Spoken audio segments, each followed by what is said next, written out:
BettaCare automatic folding retractable pet gate comes in both black and white. The gate can be fitted inside of door frames or outside of doorways. If you're fitting inside a door frame, it will fit from 64.5 to 89 centimetres, or outside a door frame from 55 to 79.5 centimetres. The gate can be extended using an optional extension piece, which will take it up to a size of 103.5 centimetres if fitting outside a door frame to 113.5 centimetres if fitting inside a door frame. The automatic folding retractable gate, once you empty the box, will come with the following parts. You'll get a set of instructions, some fitting parts and the pieces of the gate.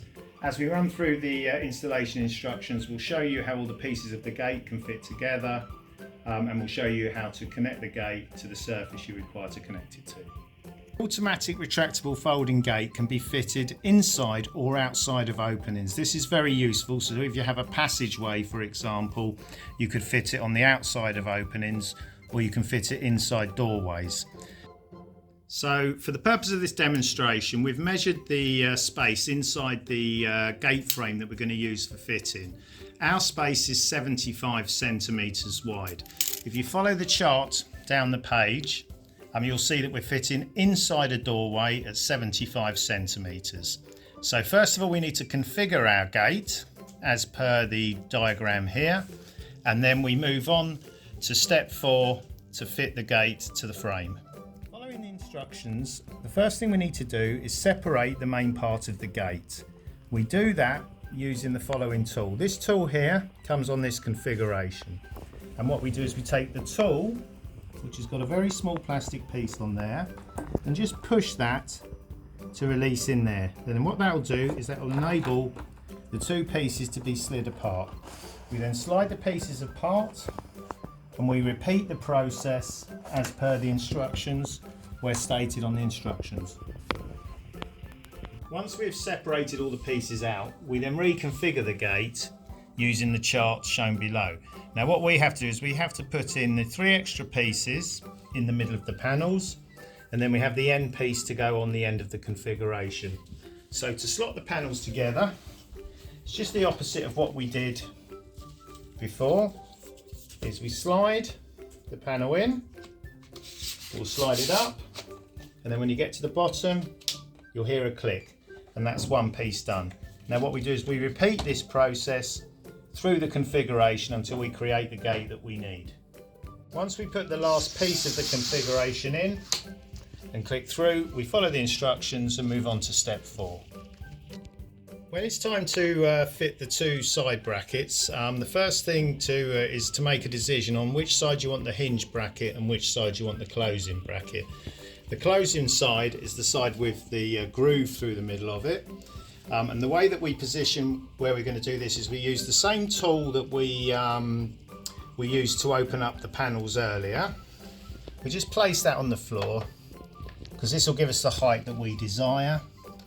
We then put the bracket in position, use the spirit level to make sure it's straight where you want it, and then mark with a pen through the screw holes inside the bracket. We connect the locking side bracket using the smaller screws, and we connect, there's 3 screws for this side, and when they're all in position we then repeat the process on the hinge side. Again, we'll mark up where it needs to be, and we'll use the height spacer to ensure we get the hinge side at the right height. We'll then use our spirit level, make a mark, and then we use the longer screws, and there's 4 of these, 2 at the bottom, 2 at the top, to attach the hinge side in position. If you're fitting the product inside of a doorway, you'll notice when you finish that you have 3 spare screws left over. Don't worry about that, those are only for use if you use the gate on the outside of an opening, and that's followed in the instructions in section 6. Using the 4 screws in the fitting pack, the 2 nuts and the 2 bolts, what we'll be doing now is we'll be putting the gate onto our fittings. So obviously on the hinge side fitting, we take this piece and we slot it in top and bottom.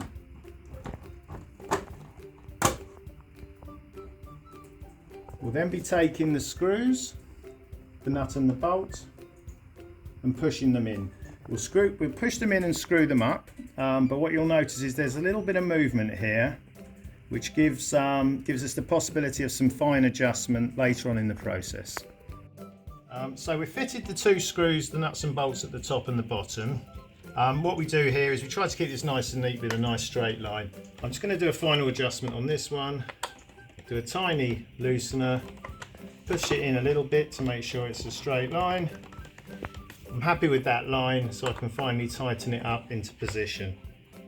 The gate is now ready to use. To close the gate, you simply pull across, slot it through the gap there, and you'll hear a clip, and that means the gate is in position and secured.